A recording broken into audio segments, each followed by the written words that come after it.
निरञ्जनं नित्यम् अनन्तरूपं भक्तानुकम्पाधृतविग्रहं वै ईशावतारं परमेशमिड्यम् तं रामकृष्णं शिरसा नमाम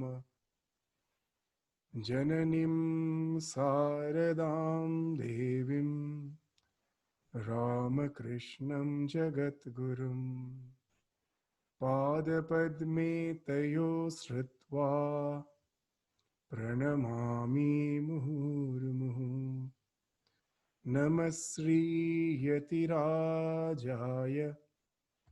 विवेकानन्दसूरये सच्चित्सुखस्वरूपाय स्वामिने तापहारिणे.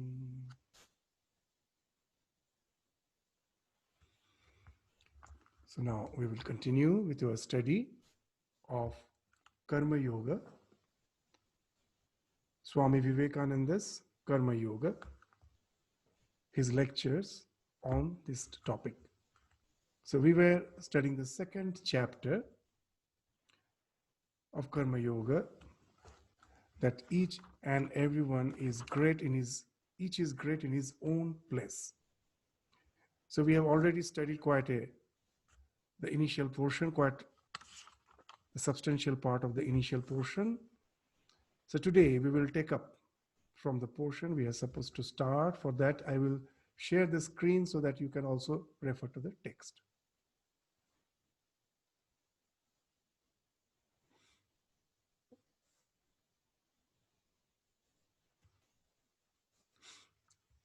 So just as a prelude, we found that Swamiji is saying in this chapter that though the highest ideal is resist not evil, as has been exemplified in all the religions, that when you reach a state where you get identified with your spiritual dimension, then what happens?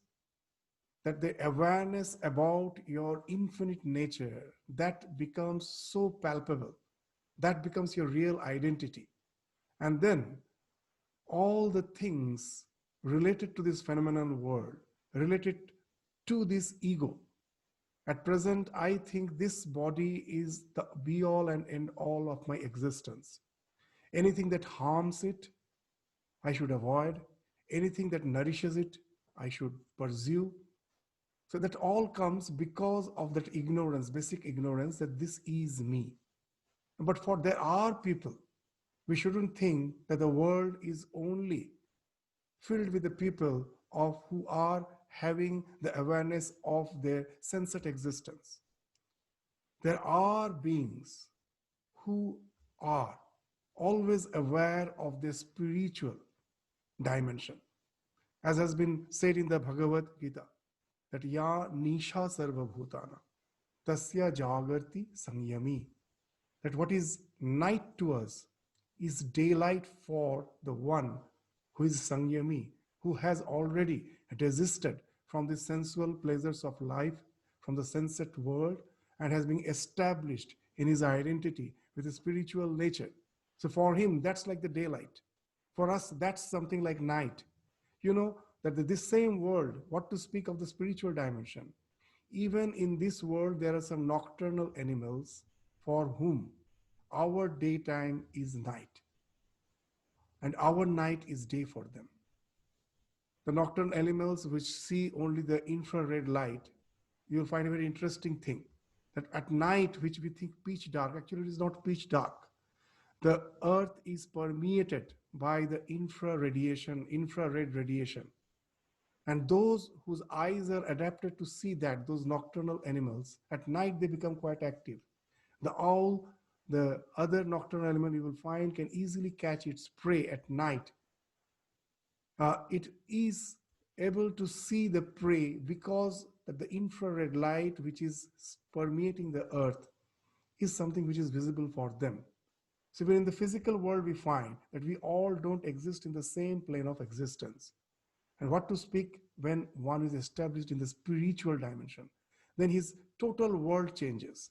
The same world no more remains the reality for him. Even you will find when Narendranath went to Ramakrishna and asked that question, the first question was, have you seen God? And his answer was wonderful. Immediately, Narendranath found that there is someone who is affirming. Till now, he have never found that affirmation. As an affirmation, immediately he is saying yes. And not only that, after that, the thing which he is saying is very, very significant. Yes, I have seen him. Not only that, I see him more clearly than I see you. So this second portion is very important.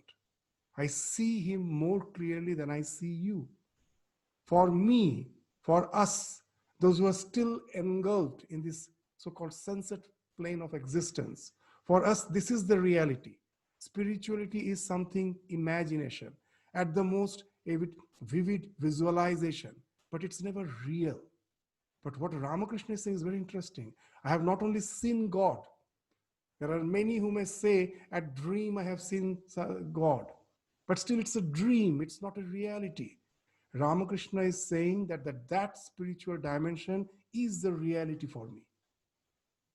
This is something hazy. This is something dreamlike. I see this world is a projection of that reality. So this has become something like dream world for me. That is more real. So for such person, of course, that resist not evil is the highest ideal. We see in all the religions. We see that in Christianity, the entire Christianity is actually based on the crucifixion of Jesus. Because that's where Jesus is proving that he is established in the spirit. This world, this worldly existence have no as such importance for him. Even in that state, the biggest example of non-resistance of evil is when one is crucified, one can say, oh God, forgive them. He's actually praying for the one who is crucifying him. Oh Lord, please forgive them, for they don't know what they're doing. Let's see that resist not evil is the highest ideal. Everywhere in the life of Chaitanya Mahaprabhu, the same thing. When he's going down the street, chanting the name of the Lord, the two ruffians, the Jagai and the Madhai, they comes running and hit Mahaprabhu. And in return, what he's doing? He's just going to embrace them and saying that you have just striked me. But that doesn't mean that you should be, what you say, you should not get the name of Krishna. You should not get the benefit of chanting the name of Krishna. He goes and tries to convert them, and that love converts them. In Buddhism, you find the story of Angulimala. In all the religion, you will find that when you get established in that highest ideal, the resistance falls off, as you are already established in a dimension where this world is just a flow. You are just as a spectator sitting by the side of the river, seeing the flow. You are no more in the stream. But that's the ideal which cannot be practiced by all.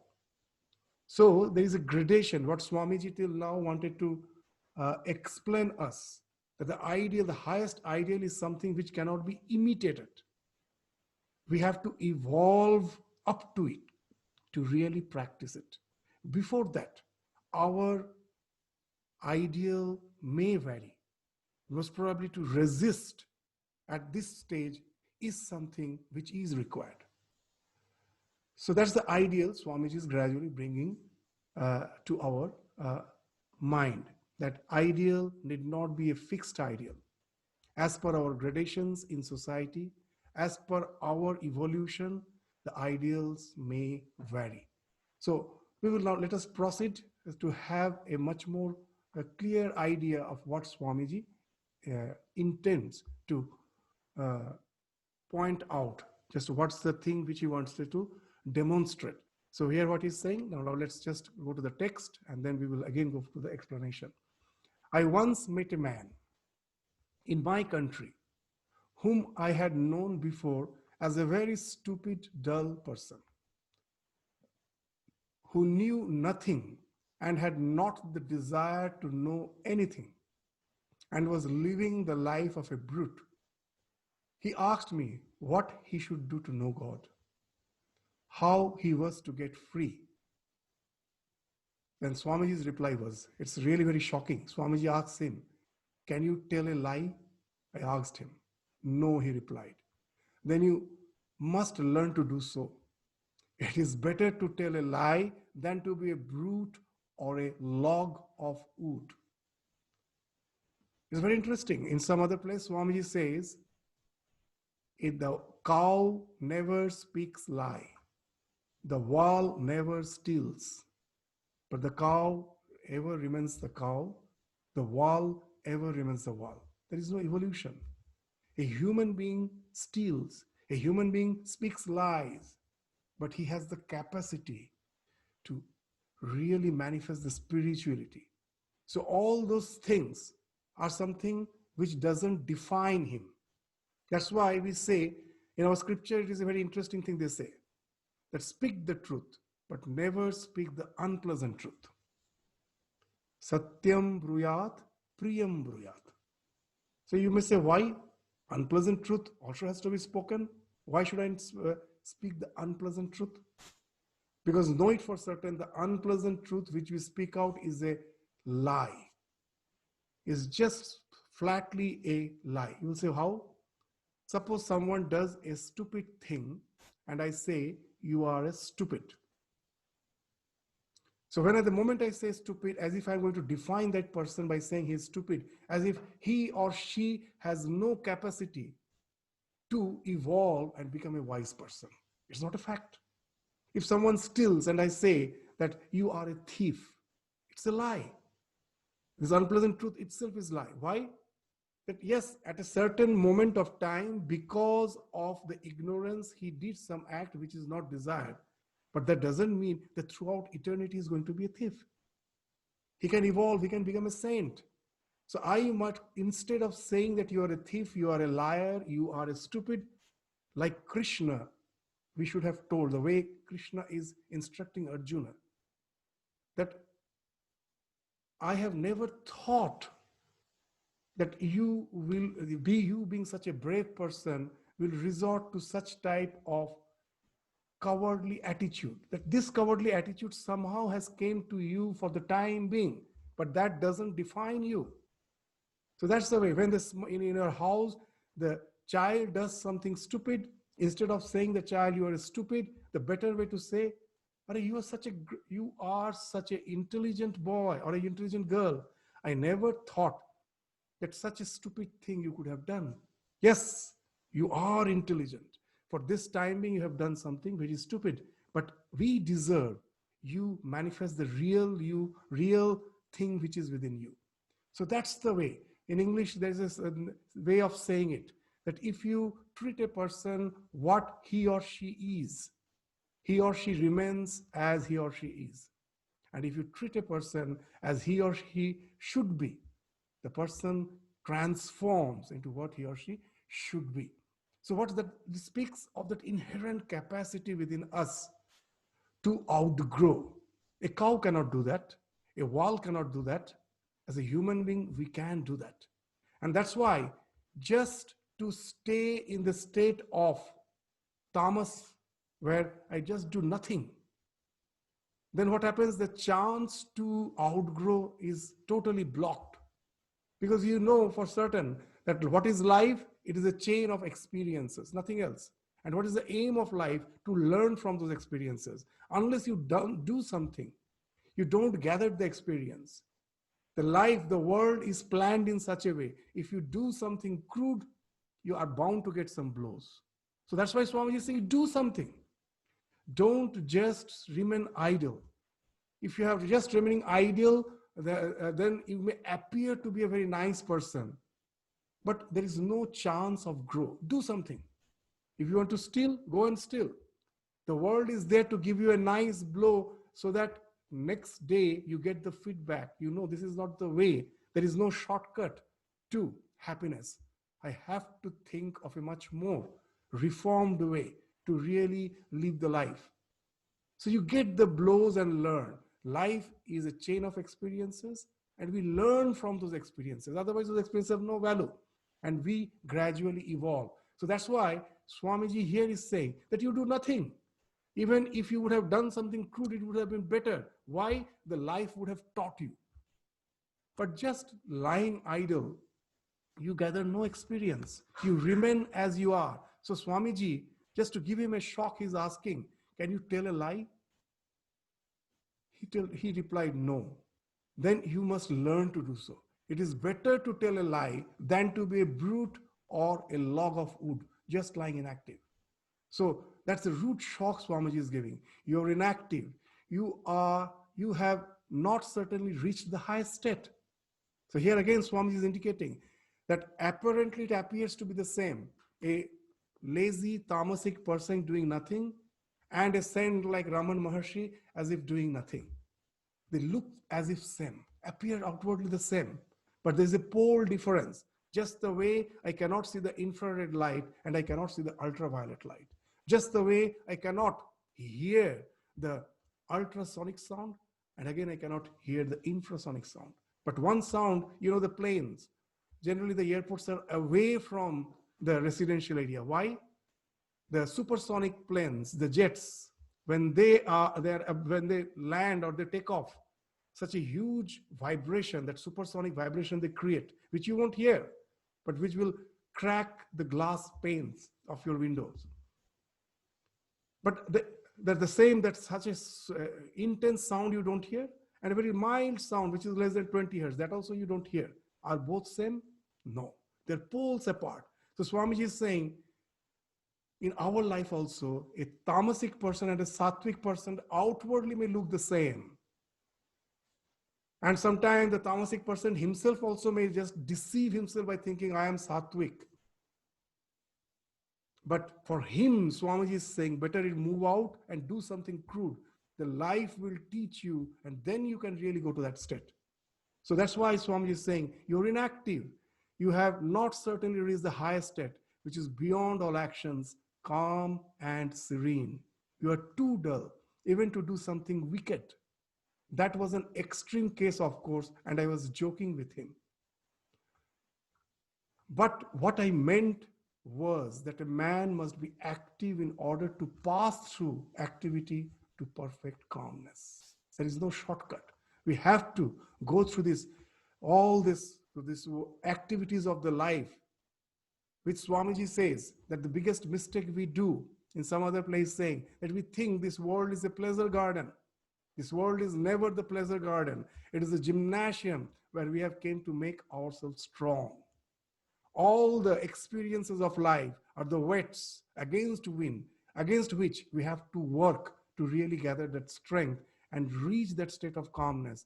It's not that there is a shortcut way. That's just I simply think that I have become saintly and I just renounce all activities and start living the life of a brute, as Swamiji is saying in that previous paragraph. Inactivity should be avoided by all means. Activity always means resistance. So now, though the highest ideal is resist not evil, so here he is saying, resist all evils, mental and physical. And when you have succeeded in resisting, then will calmness come.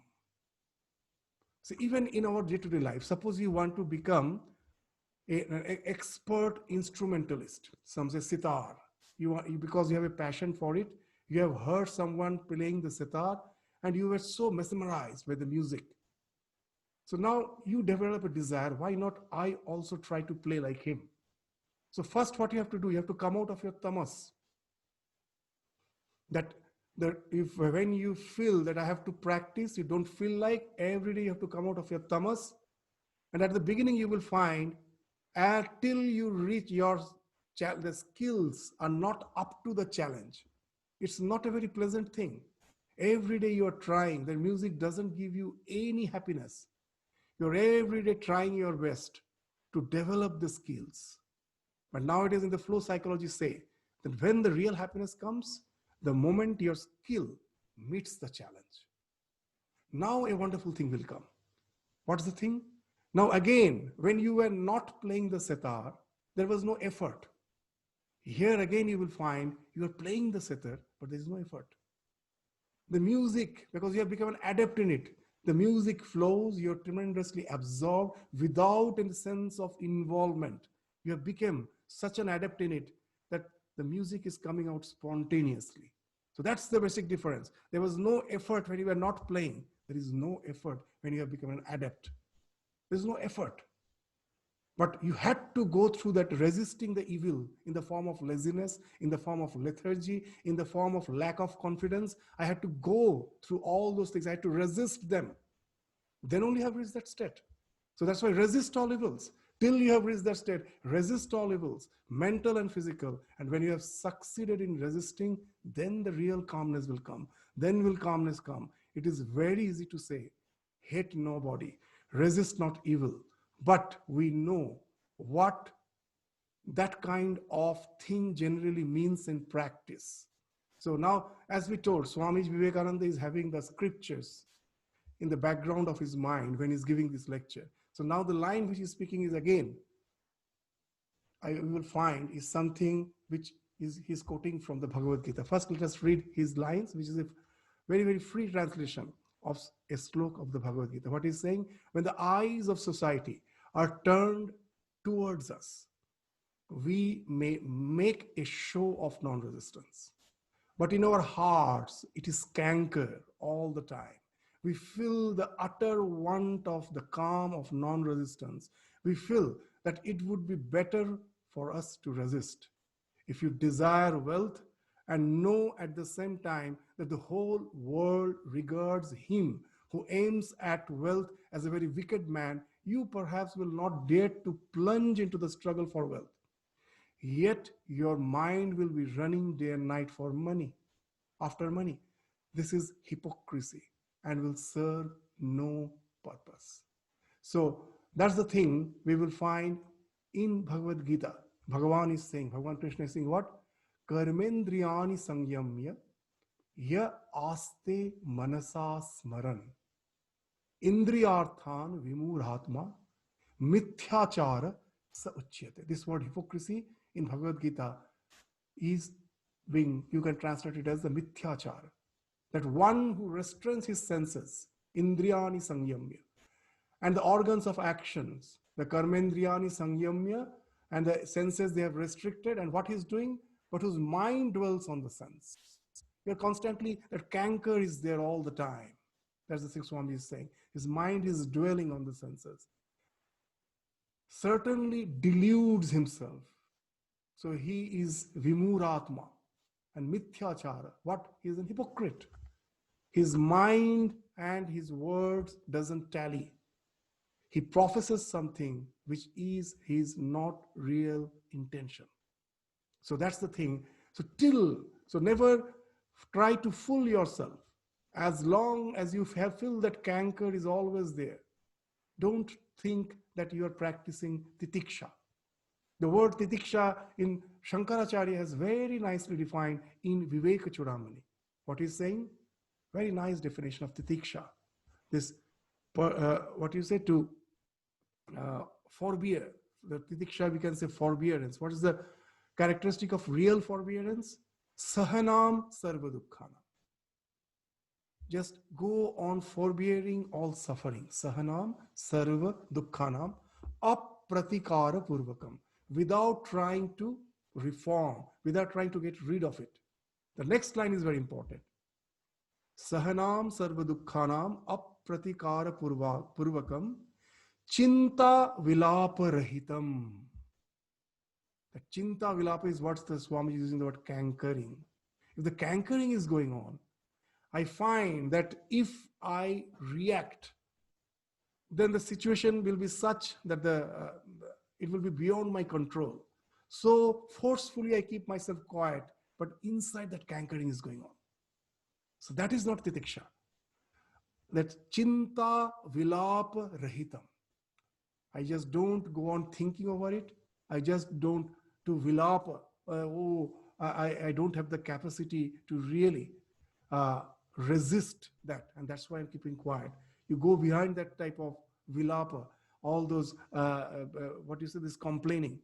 And if you are doing that way, without your mind is in no way reacting, it is calm, then it is titiksha, not before that. So we should judge ourselves in which state we are. If we find that the cankering is there, well, go and react.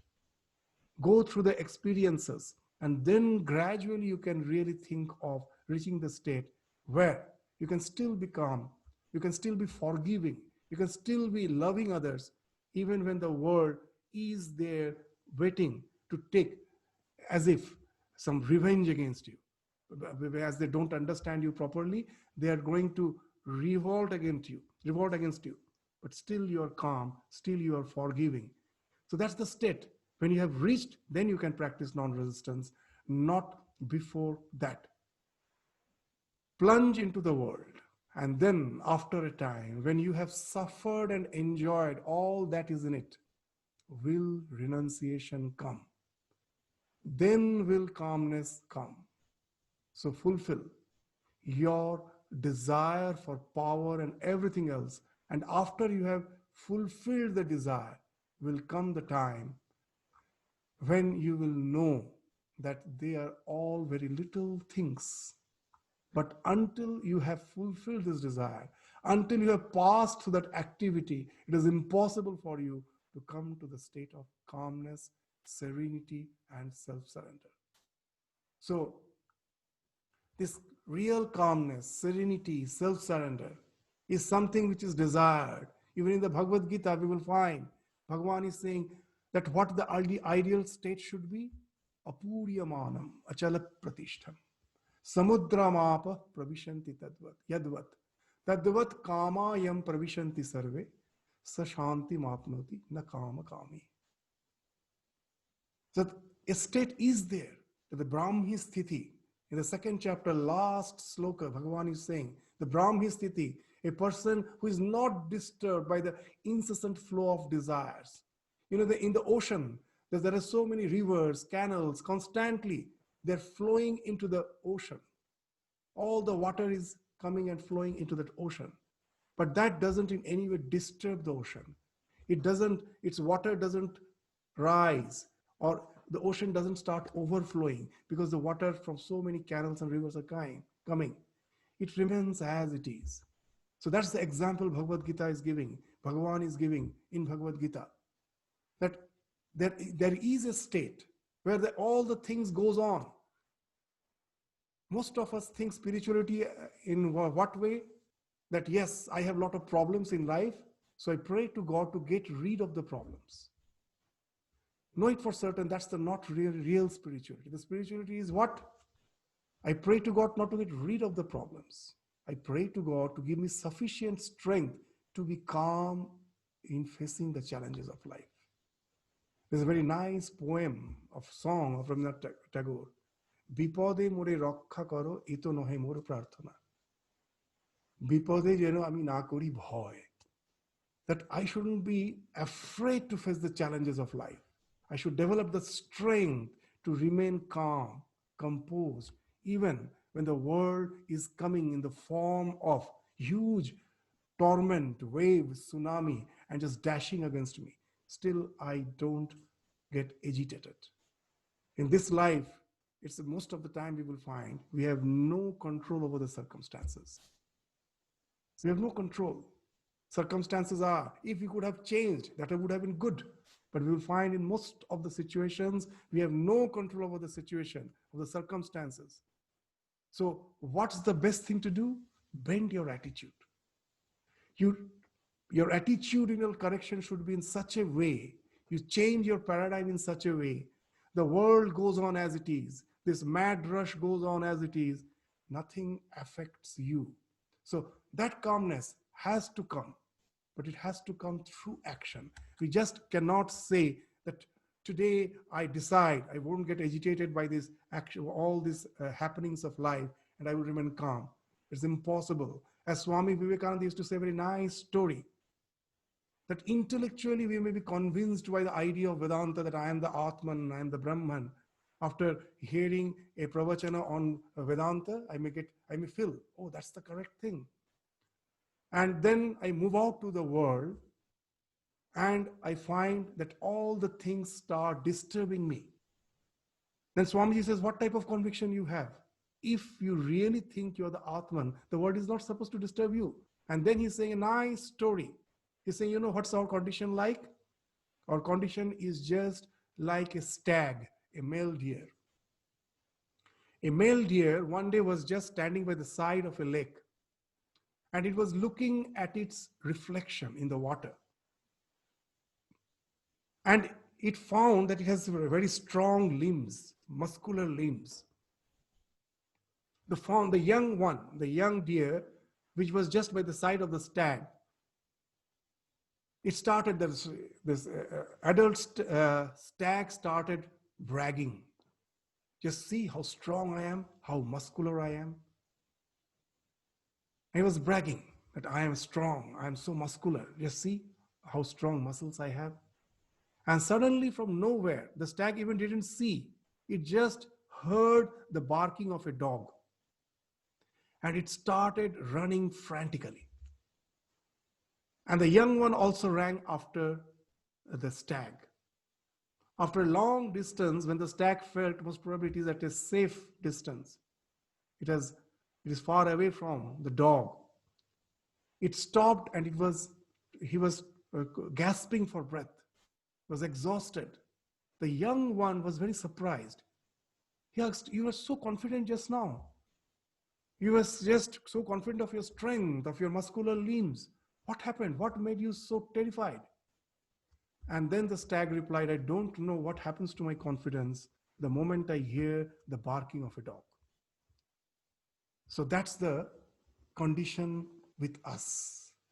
With all the intellectual convictions we have that I am the Atman, I am the Brahman, this world means nothing to me. The moment we face the world and that we hear the barking of the dog, the challenges of the life are like the barking of the dog, all our confidence goes off.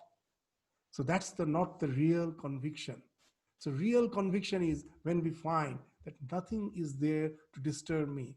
As Swamiji's another story is there. It's not a story, it's a fact that one monk used to constantly chant Soham Soham, sitting inside the forest, which happened to be by the side of a river. And on the other side of the river, there was a village.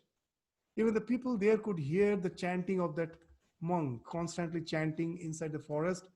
Soham, Soham, I am that, I am that, I am the absolute truth, I am the conscious principle. And one day, a tiger suddenly fell upon that monk, and he was dragged deep into the forest to be devoured, to be eaten. And the villagers could hear from the other side till the last breath. The chanting didn't stop. Soham, Soham. That is the Apuriyamana Machala Pratishtam. Nothing can take away the conviction from you, whatever may come. So when you're in that state, then is the ideal state where you can really practice non-resistance of evil, not before that. So let us again read this sentence. So fulfill your desire for power and everything else. And after you have fulfilled the desire, will come the time when you will know that they are all very little things. But until you have fulfilled this desire, until you have passed to the activity, it is impossible for you to come to the state of calmness, serenity, and self-surrender. It's a wonderful thing. To really reach that state is something really wonderful. Just by reading, suddenly I remember one story in the life of Buddha. Buddha was one day just meditating, and suddenly one of his disciples came to just give a news. What's the news? That one person is spreading rumors against you. He's speaking all sorts of lies against you. He's slandering you. And Buddha kept quiet, told nothing. And then the monk was saying that, isn't it from the Sangha, we should resist it? Then Buddha told a very interesting thing, that just keep quiet, do nothing. Then he told why. The Buddha's example was wonderful. He told, suppose someone comes and gives some gift to you, and you don't accept. To whom that gift remains with? Who is the possessor of that gift if I don't accept? Of course, the one who was giving me the gift. If I don't accept, it remains his. That thing remains his. So Buddha now says that what all things you are hearing, those slanders, those all those words against me which you are hearing, I don't accept. So to whom it belongs? The one who is delivering it. It's not mine. Why should I react? So to reach that state is something really it really needs practice. Nothing affects him. And the next sentence Buddha says is something, another wonderful thing. What happens to you when you spit on the sky? What happens to you when you spit on the sky? Yes, of course, the spit falls back on you. Then Buddha says, be the sky. So that's the state of calmness, where nothing touches you. The slander, the one who is slandering, it goes back to him. If you're not accepting, your greatness has become like of the sky, that of the sky. You're so great, so calm. So that's the state when you have reached, then nothing affects you. Before that, you really have to work to reach that state. These ideas of serenity and renunciation have been preached for thousands of years. Everybody has heard of them from childhood.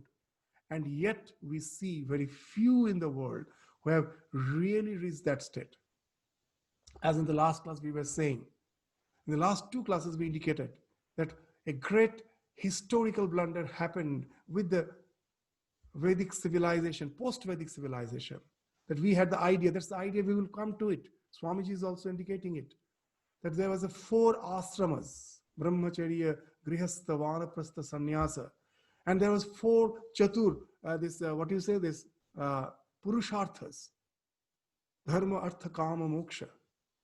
And that's why a student was there to follow the dharma, to learn about the dharma, to internalize the values.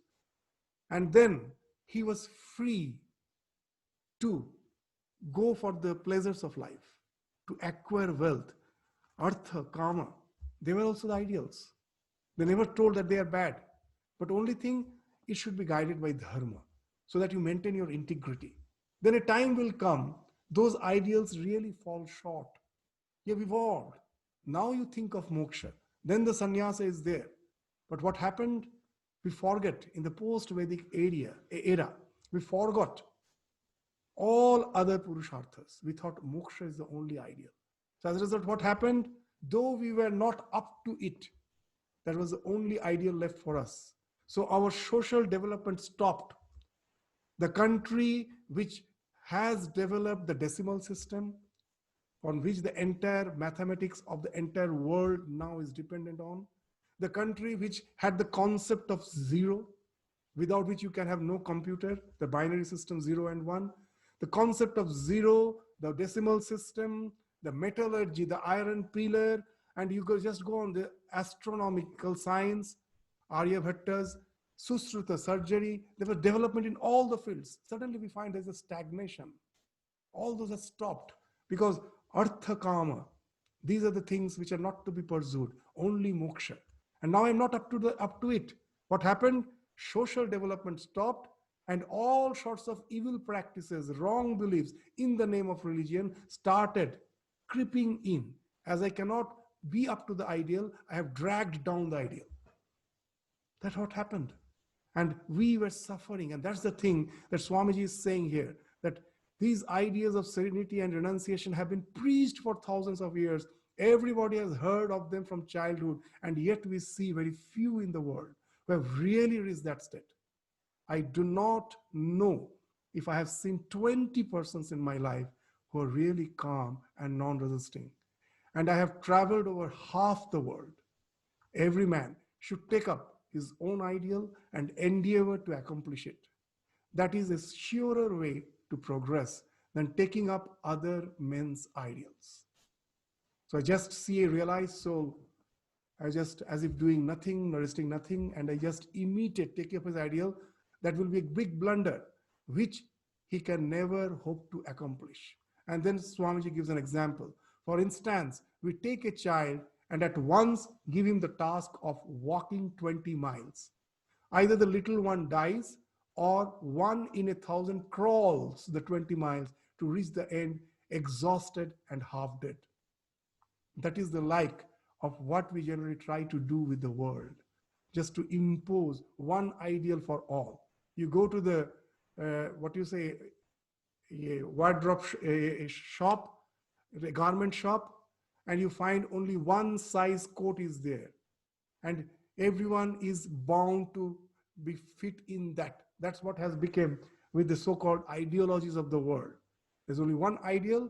Somehow, if you are too big, it is you who have to be cut short to fit into that coat, as if all has to fit into that. That cannot be the ideal. Either the little one dies or one in 1,000 crawls the 20 miles to reach the end exhausted and half dead. That is like what we generally try to do with the world. All the men and women in any society are not the same. This we should always remember. And are not of the same mind capacity or of the same power to do things. They must have different ideals, and we have no right to sneer at any ideal. Let everyone do the best he can for realizing his own ideal. Nor is it right that I should be judged by your standard or you by mine. So there's no place for imitation in the spiritual life, in any, even what is spiritual life, in our day-to-day life. We shouldn't imitate. We should always remember that we are all different. Though basically we, as a spirit, we are the same, but as the manifestation, we are also varied. You know that variety is the signature of God. What's the difference between God's creation and the human creation? You go to any, so say car manufacturing industry, you go. A particular brand of car is being manufactured, it is yet to be painted, and the nameplate is yet to be given. The number plate is yet to be given. All the cars will look alike. It is almost impossible to distinguish one car from the other. They are so uniform. That's what the human creation is like. In a classroom, I take a bunch of same type of paint and I distribute it among the students. And then I take it back and ask the students, please pick up the paint which I gave it to you. It's impossible. They're so uniform. But the God's creation is wonderful. Even if an identical twins, you take the thumb impression, there itself the difference starts. You will find they're not the same. What to speak of the mental attitudes, inclinations, and other things. Each and every one of us are unique. And the biggest blunder we do in life when we try to imitate, instead of trying to find out the traits, my traits, and try to follow the life, try to have the ideals as per those traits, if we're trying to imitate, then what happens? There was a funny story I have heard long back. You know, it's a very funny story that a middle-aged woman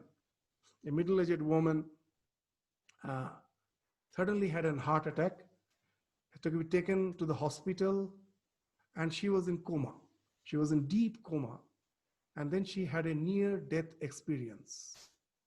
So God appeared before her and told, you get lease of another 40 years of life. And really, the doctors were also surprised that from the deep coma, she comes back, really comes back. And she was so happy, she was so elated that she has the assurance from the divine, from God, from the angel, as if that another 40 years, almost another half part of the life is there for her to live. Now she was a bit plumpy, and now she thought, now there's another, I have got another lease of life. Why not, before going out, have some cosmetic surgery? So she had some cosmetic surgery, some facelift, and that liposuction and all those things, they have done so that she looks quite young. She has another lease of life, so enjoy that life. She now, with all those cosmetic surgery, comes out of the hospital and is about to cross the road, and suddenly a running ambulance comes and strikes her, and she's dead. Now she goes to heaven and she was surprised. What happened? Isn't it you assured me of another 40 years of life and a lease of 40 years of life? God gravely replied, I couldn't recognize you. So that's what happens with us. We are so unique in the God's creation. We are so unique. By trying to imitate others, sometimes even God most probably cannot recognize us. So we let us should not forget about our that uniqueness with which we are born. In Bhagavad Gita also we find yatah pravrittir bhutanam yena sarvam idam tatam. Swah, this is in the 18th chapter. This line is very important. Swah karmana tam abhyarcha siddhim vindati manava. Bhagavad Gita is really classic scripture that way.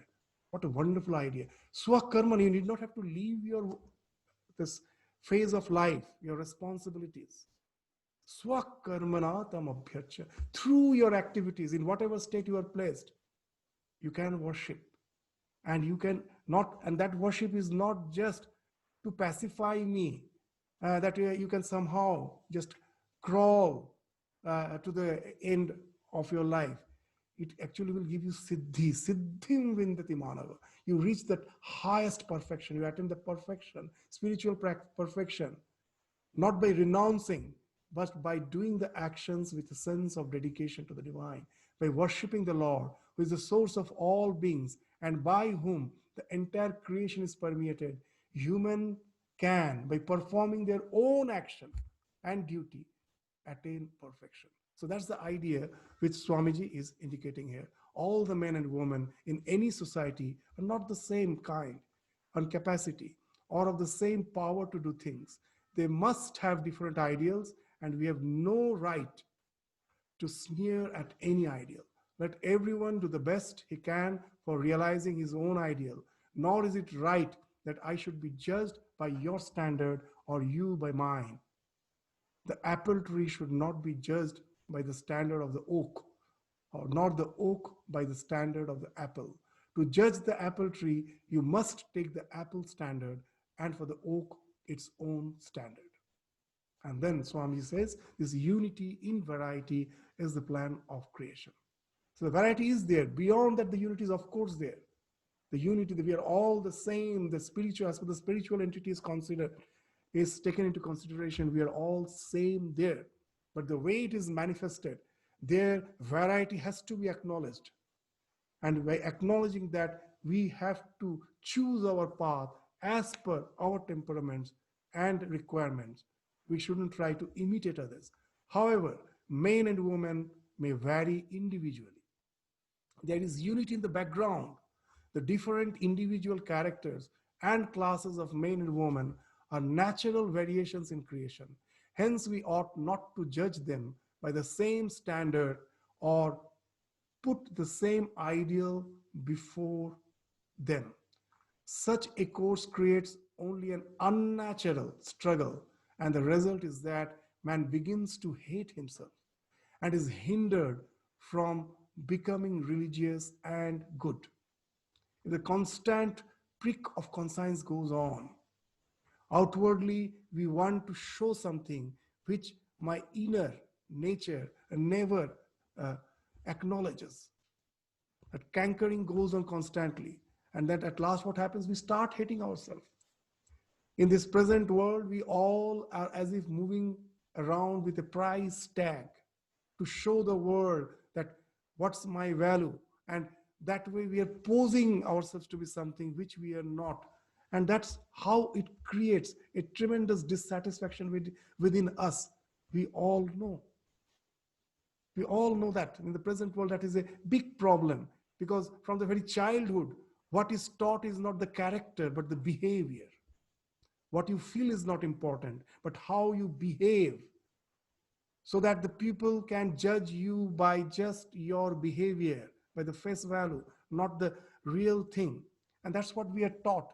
And we become the slave of the social system, where there is no chance to really take care of the real me. So that's the thing Swamiji is saying, that don't that way fool yourself. So just see that what the real trend is and try to follow that. Our duty is to encourage everyone in his struggle to live up to his own highest ideal and strive at the same time to make the ideal as near as possible to the truth. So constantly, that's how we progress. In the Hindu system, now we will find that Swamiji is going to the concept of Varnasrama, these four ashramas. In the Hindu system of morality, we find that this fact has been recognized from very ancient times. And in their scriptures and books on ethics, different rules are laid down for the different classes of men: the householder, the sannyasin, the man who has renounced the world, and the student. The brahmachari, the householder, the sannyasi, all the states he is indicating. The life of every individual, according to the Hindu scriptures, has its peculiar duties apart from what belongs in common to universal humanity. The Hindu begins life as a student, brahmacharya, then he marries, grihastha, and becomes a householder. In the old age, he retires, vanaprastha, and lastly, he gives up the world and becomes a sannyasi. That's a sannyasa. See, the four states Swami is indicating in his own way. To each of these stages of life, certain duties are attached. So as we were mentioning, the purusharthas are different. The duties are based on those purusharthas. For the student, it is dharma, internalizing of the values. For grihastha, artha and kama, that's the ideal. It was only when you retire and go to the sannyas, then you are going for the moksha. Very interesting. As we were indicating, in the Vedic society, there was no concept of retirement. There was no retirement. That you have to endeavor. Only the nature of endeavor changes, nothing else. That's why the word ashram itself is very significant.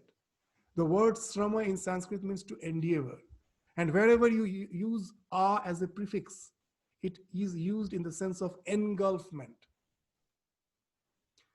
You will find that even in our Vedic literature, there's a word called Samudra Himachal. Many says the concept of India was not there. It was there.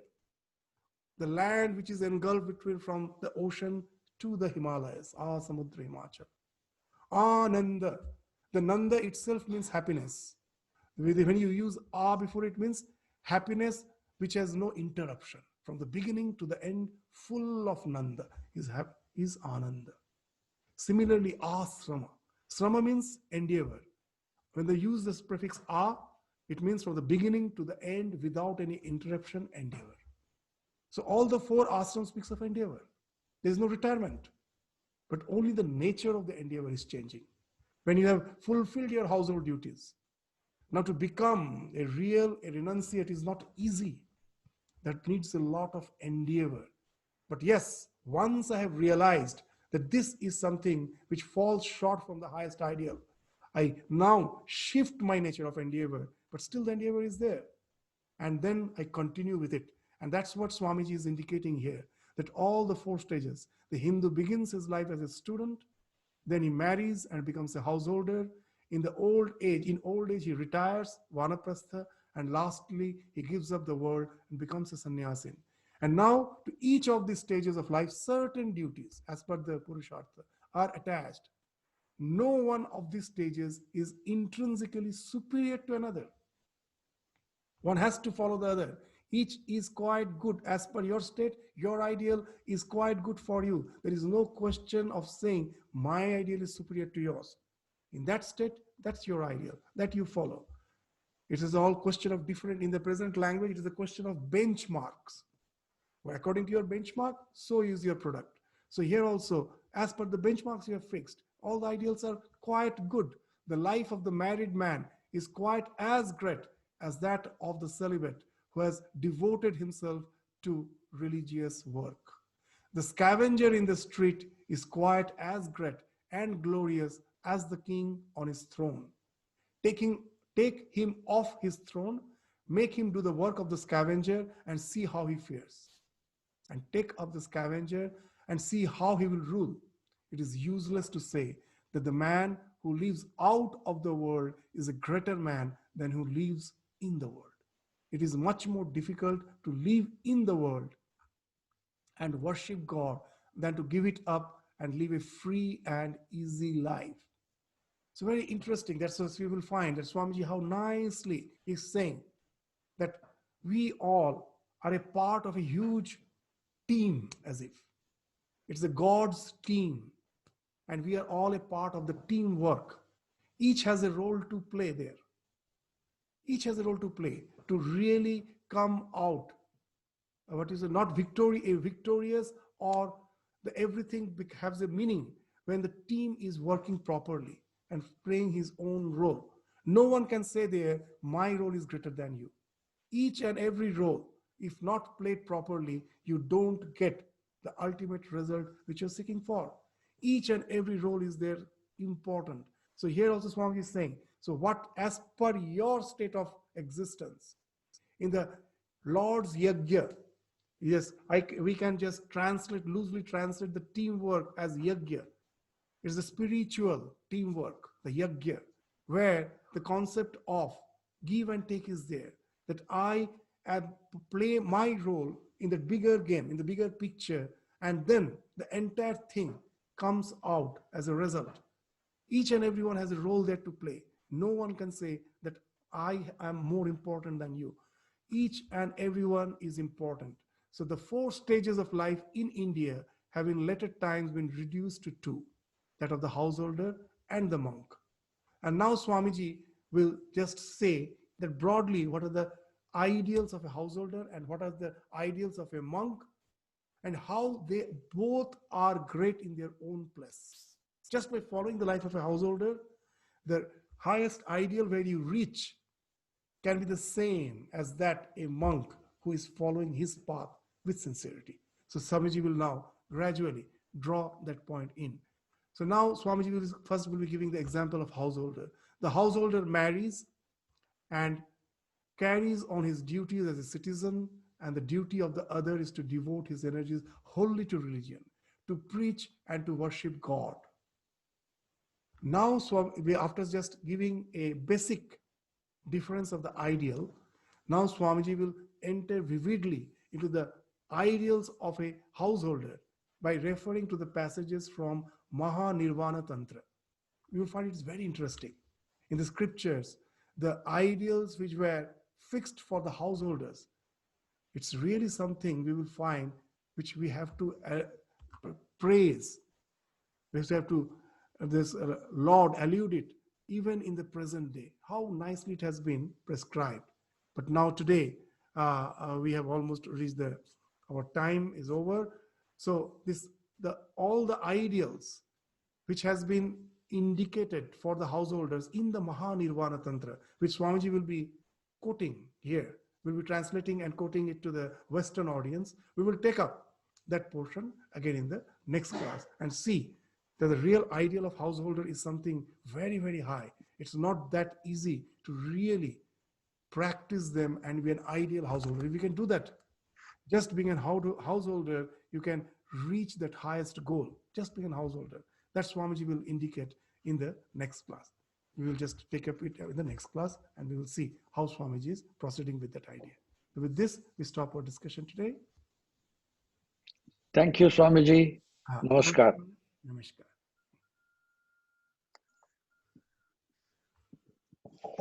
Swamiji. Yes, namaskar. Do you have any question or? Namaskar, Swamiji. Namaskar. Namaskar. Namaskar.